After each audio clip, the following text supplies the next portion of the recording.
म चाहिँ अहिले यता बानेश्वर हुँदै तपोवन जाँदैछु। हाम्रो चाहिँ राइड आज तपोवनको हुनेछ। तपोवनमा जानेसम्म साथी र हाम्रो चाहिँ साथी यता रेन्जरमा हुनुहुन्छ। साथी चाहिँ मैले कुरिरहनु भएको रहेछ, उहाँ आइसक्नु भएको रहेछ।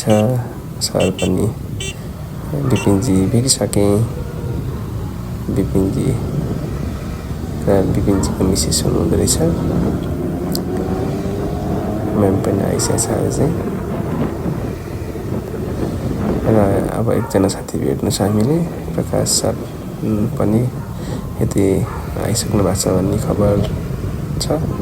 उहाँ पनि यतै आइसक्नु भएको छ होला। हाम्रो प्रकाशजी पनि भेट भयो। अहिले हामी सुरखोटीको ओह्रालो सिबिआरको चाहिँ एकदम साउन्ड बबाल छ है साथीहरू। अहिले हामी सुरखोटीको चोकमा छौँ। अब हामी चाहिँ सिधै तपोवन जानेछौँ। हामी चाहिँ हप्ताको एकचोटि माइन्ड फ्रेस गर्न जान्छौँ र घुम्ने गर्छौँ। साउन्ड चाहिँ बब्बाल छ क्या, ओ माई गड। सिबिआरको साउन्ड चाहिँ बब्बाल। त सिबिआरको साउन्ड चाहिँ मलाई एकदमै मनपर्छ है साथीहरू। अनि ओ माई गड साउन्ड यार बब्बाल छ यार।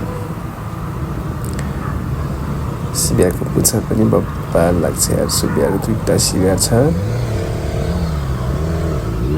म चाहिँ केटिएममा, साथीहरू हामी त बालाजु पुग्न आँटेँ। बालाजु थिएँ बाइपास हुँदै तपोवन जाँदैछु। सिबिआरको साउन्ड चाहिँ यस्तो बबाल छ यार।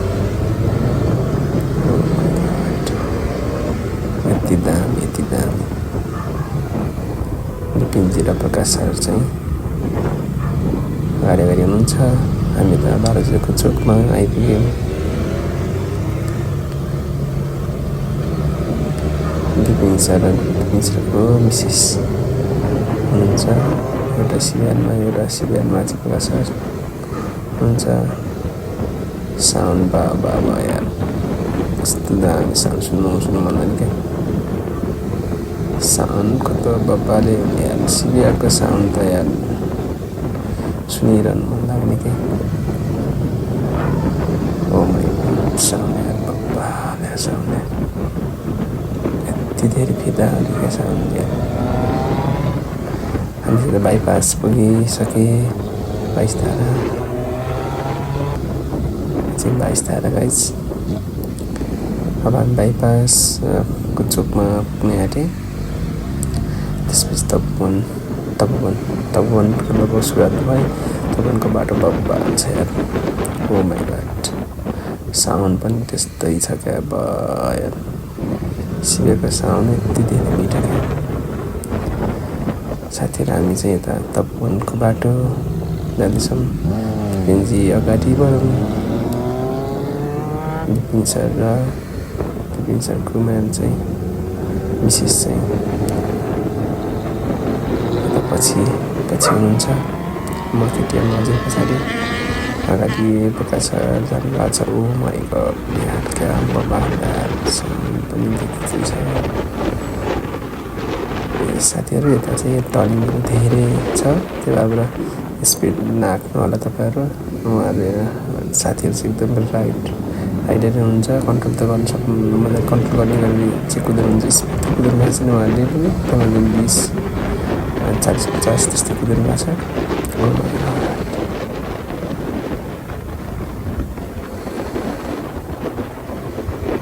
स्पिड चाहिँ बब्बाल छ है। 50 स्पिड यति छ। एकदम बब्बाल छ है साथी।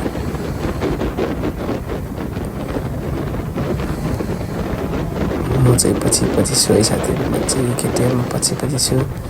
साथीहरू अगाडि सिबिआरमा 2टा सिबिआर बब्बाल दिएको छ यार। यस्तो धीमा दामी यार। टाउन पनि खतरा दिएको छ यार। ओ माई गड।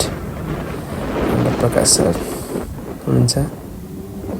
त्यस्तो स्पिड चाहिँ नि आफ्नो उहाँहरू सबैजना राइड गर्नुहुन्छ तर त्यस्तो साह्रो स्पिडमा ठिक्कसँग कुदिनुहुन्छ फ्रेस माइन्ड गर्न शनिबार चाहिँ हामी यसरी नयाँ नयाँ ठाउँमा घुम्ने गर्छौँ हल्का माइन्ड पनि फ्रेस हुने हप्ताभरि नै काम गर्दा त अलिक दिमाग पनि बोरिङ हुन्छ नि त त्यो भएर हप्तामा एकचोटि चाहिँ मजाले घुम्नुपर्छ है साथीहरूलाई चाहिँ मैले के भन्ने गरेको छु भने मेरो प्रायः साथीहरूलाई चाहिँ म प्रयास एउटै शब्द भन्ने गरेको छु बेलामै रमाउनुपर्छ र बेलामै कमाउनुपर्छ र बेलामै रमाउनुपर्छ बेलामै रमाउनु भनेर कमाएको जति सबै सकुनी पनि होइन साथीहरू होइन जमाउनु भनेर सबै कमाएको जति सबै जमाउनु पनि होइन कमाउनु भनेर कमाएको गर्ने पनि होइन त्यसरी है साथीहरू बेलामै समय हुँदाखेरि कमाउनु भयो बेलामै समय हुँदाखेरि रमाउनु भयो र जमाउनु भयो भने चाहिँ एकदम उत्तम हुन्छ साथीहरू तपाईँले कमाउँदै भयो भने रमाउनु बिर्सिनुहुन्छ साथीहरू र जमाउनु मात्रै खोज्नु भयो भने के भन्छ जमाउनु मात्रै चाहिँ बचतवर्ती गर्ने कोसिस गरिरहेको हुन्छ रमाउनु बिर्सिरहेको हुन्छ तपाईँले जे भए पनि बेलामै रमाउनु चाहिँ पर्छ र बेलामै कमाउनु पनि पर्छ बेलामै कमाउनु पनि पर्छ साथीहरू किनभने समय थाहा रहन्न हामीले चाहिँ यसरी 20-22 वर्ष 30 वर्षमा जति रमाउनु सक्नुहुन्छ भोलि बुढेसकालमा रमाउनु सक्नुहुन्न तपाईँ सबैले थाहा भएको कुरा हो तपाईँहरू बेलामै चाहिँ कमाउनु पनि पर्छ जमाउनु पनि पर्छ रमाउनु पनि पर्छ तिनवटा कुरा यसको व्याख्या धेरै लामो हुन्छ है साथीहरू त्यो भएर मैले खासै व्याख्या पनि गरिनँ म चाहिँ पटक भन्ने गर्छु साथीहरूलाई सबैलाई यति धेरै दामी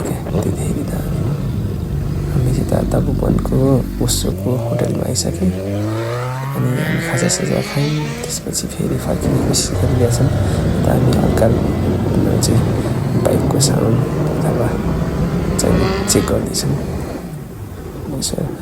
हामीले राइडमा कतिको होइन कन्ट्रोल गर्न सक्ने टेस्ट गरिरहेछौँ साउन्ड चाहिँ बब्बाल छ बब्बाल म पनि पछि कुदिरहेको छु सिनियरको पछि उहाँहरू प्रकाशजी र लुपिङजी हुनुहुन्छ उहाँहरूले हामीले चाहिँ भिडियो खिच्नको लागि त साइड बाटो पनि हिँडिरहेको छौँ साथीहरू तपाईँहरू चाहिँ यसरी चाहिँ साइडमा नहिँड्नु होला हामी चाहिँ एकछिन भिडियो खिच्नको लागि यसरी हिँडिरहेको छौँ तपाईँ यसरी नहिँड्नु होला किनभने खतरा हुनसक्छ हामीले हाम्रो साथीहरू चाहिँ एकदम राइड चाहिँ एकदम राम्रो गर्नुहुन्छ अनि स्पिड पनि त्यति साह्रो चाहिँ हाँक्नुहुन्न यदि स्पिड हाँक्नुहुन्छ भने पनि इमर्जेन्सी ब्रेक हान्दा रोक्न सक्ने अवस्था हुनुपर्छ र तपाईँले साइड च्यापिरहनु भएको छ भने पनि मजाले साइड च्याप्नलाई सक्ने अवस्थाको चाहिँ स्पिड हुनुपर्ने छ अनि तपाईँ रङ साइडमा चाहिँ हामी कहिले पनि हामीले चाहिँ यता राइट च्यापिरहेछौँ भने पनि के गरिरहेछौँ भन्दाखेरि हामी चाहिँ अवस्था हेरेर अगाडिको अवस्था साइड च्याप्न सक्ने अवस्था छ कि छैन ब्रेक कन्ट्रोल गर्न सक्ने अवस्था छ कि छैन इमर्जेन्सी ब्रेक हान्दा रोक्न सक्ने क्षमता छ कि छैन त्यो अवस्थालाई मध्यनजर राखेर चाहिँ यता हामीले भिडियो पनि गरिरहेछौँ नत्र भने चाहिँ शरीर खतरा हुने काम चाहिँ गर्नु हुँदैन अब यता चाहिँ विपरीतबाट चाहिँ गाडी आइरहेको हुनसक्छ अनि यसरी रङ साइडबाट चाहिँ हामी त्यो भिडियो खिच्नको लागि नै यसरी अवस्था हेरेर चाहिँ हामीले चाहिँ यस्तो साइडमा च्यापिएको थियो छ होइन तपाईँहरूले चाहिँ यसरी ट्राफिक नियमको चाहिँ उल्लङ्घन नगर्नुहोला हामीले चाहिँ त्यही अवस्था हेरेर चाहिँ साइड च्याप्न सक्ने अवस्था हेरेर रोक्न सक्ने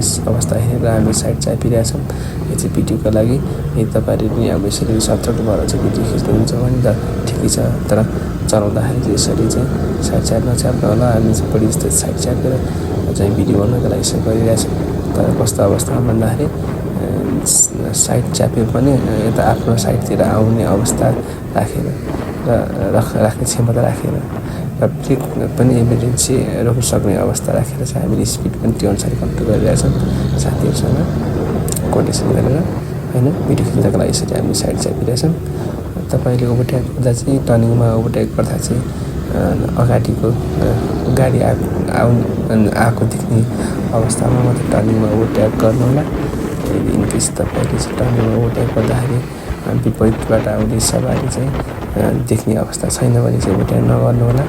यदि तपाईँले चाहिँ टर्निङमा ओभरटेक गर्दै हुनुहुन्छ भने विपरीतबाट आउने सवारी देख्ने अवस्था छ चाहिँ आएको छैन भने चाहिँ ओभरटेक गर्न सक्नुहुनेछ। नत्र भने चाहिँ यसरी नगर्नु होला किनकि खतरा चाहिँ जोखिम नमान्नु होला, खतरा नमान्नु होला।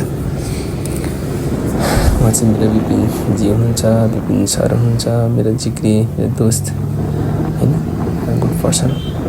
विपिन सर चाहिँ मेरो एकदम सल्लाह दिनुहुन्छ मलाई, किन हरेक कुराको चाहिँ आइडिया दिनुहुन्छ। हामी चाहिँ शनिबार चाहिँ यसरी सकासम्म चाहिँ भेट्ने गर्छ किनभने अब शनिबार भनेको जहिले पनि होइन, शनिबार अथवा हप्ता एकचोटि हामी चाहिँ सुख दुःखको कुराहरू एक आपसमा चाहिँ साथीले जानेको र मैले जानेको साथीलाई आइडियाहरू आदान प्रदान गर्ने गर्छु। त्यस्तो हुँदा चाहिँ के हुन्छ भन्दाखेरि एक आपसमा चाहिँ दोस्ती पनि सदाबहार रहन्छ र अर्को कुरा अनि कुनै पनि काम गर्दाखेरि सल्लाह सुझावको चाहिँ सबैलाई आवश्यक पर्ने गर्छ। त्यो भएर हामी चाहिँ एक आपसमा सल्लाह चाहिँ सुझाव दिने लिने पनि काम गर्छौँ। त्यो भएर हामी चाहिँ हप्तामा एकचोटि लगभग सकासम्म भेट्छौँ। त्यसरी भेट्नु भयो भने चाहिँ के हुन्छ भन्दाखेरि साथीको दोस्ती पनि नजिक हुन्छ भने के हुन्छ तपाईँको आइडियाहरू पनि लिने दिने र व्यवहारिक कुराहरू पनि हुने गर्छ। त्यसो हुँदाखेरि आफूलाई पनि फाइदा, साथीलाई पनि फाइदा। तर विपिन सर चाहिँ मेरो लागि गुड पर्सन हुनुहुन्छ, चाहिँ धेरै मनपर्ने व्यक्तिमा पर्छ मेरो चाहिँ लिस्टमै पर्ने उहाँ हुनुहुन्छ। र कसैले त साइड च्यापिरहनु भएको छ, उहाँ चाहिँ नि भिडियो खिच्नका लागि नै हामीले यसरी गरिरहेछौँ, कोर्डिनेसन गरेर हामीले साइड च्यापेर भिडियो खिचिरहेछौँ। भिडियो खिच्नकै लागि चाहिँ यस्तो अवस्था चाहिँ जानुभएको हजुरहरूले चाहिँ यसरी भिडियो खिच्नु अथवा चाहिँ राइड गर्दाखेरि सकेसम्म चाहिँ अवस्था हेरेर चाहिँ साइड च्याप्नु होला। नत्र भने चाहिँ विपरीतबाट आउने सवारीहरू चाहिँ आउँदाखेरि खतरा हुनसक्छ। त्यो भएर तपाईँहरू साथीहरू होइन सबैले चाहिँ सवारी चलाउँदा ध्यान दिनु होला। हामी चाहिँ त्यति साह्रो स्पिड छैन ताकि हामी इमर्जेन्सी ब्रेक हान्दा पनि रोक्न सक्ने अवस्था चाहिँ चलाइरहेछौँ भने यदि साइड च्याप्नको लागि पनि मजाले चाहिँ साइड च्याप्ने स्थिति र अवस्था राखेर नै हामीले चाहिँ सवारी चलाइरहेको छ। सिबिआरको साउन्ड चाहिँ बबालले क्या बबाल। म त सिबिआरको चाहिँ फ्यानै हो, तर प्रशंसा गरेर पनि थाकिँदैन क्या, बनाउनु गरेर प्रशंसा त होइन बनाउनु गरेर थाकिँदैन। अबले हामी चाहिँ यता बालुजतिर पुग्न आँटिसक्यौँ। अब हामी चाहिँ विपिनजी, म, प्रकाशी चाहिँ यता बालुज आउँदै र यता अफिस आफ्नो कार्य क्षेत्रतिर कार्यस्थलतिर फर्किँदैछौँ। जहिले पनि रमाएर मात्रै त भएन नि होइन, अघि भने नि मैले बेलामै रमाउनुपर्छ, बेलामै कम्नुपर्छ, बेलामै जानुपर्छ, रमाएर मात्रै पनि त भएन नि। आफ्नो कार्यस्थलतिर पनि लाग्नु पऱ्यो होइन, कार्यतिर पनि त लाग्नु पऱ्यो नि। धेरै रमाइसक्यो हामी यतातिर होइन। त्यो भएर अब कार्य पनि गर्नु पऱ्यो, काम पनि गर्नुपर्छ होइन। रमाउनु मात्रै पनि भएन, फेरि कमाउनु त पऱ्यो नि, फेरि यसरी रमाउनु पाइन्छ। साथीहरू म चाहिँ के भन्छ भने सबैजनालाई तपाईँहरू पनि बेलामै चाहिँ रमाउनु पर्छ है। आफ्नो एउटा आफूलाई पनि समय चाहिन्छ, फ्रेस हुने समय।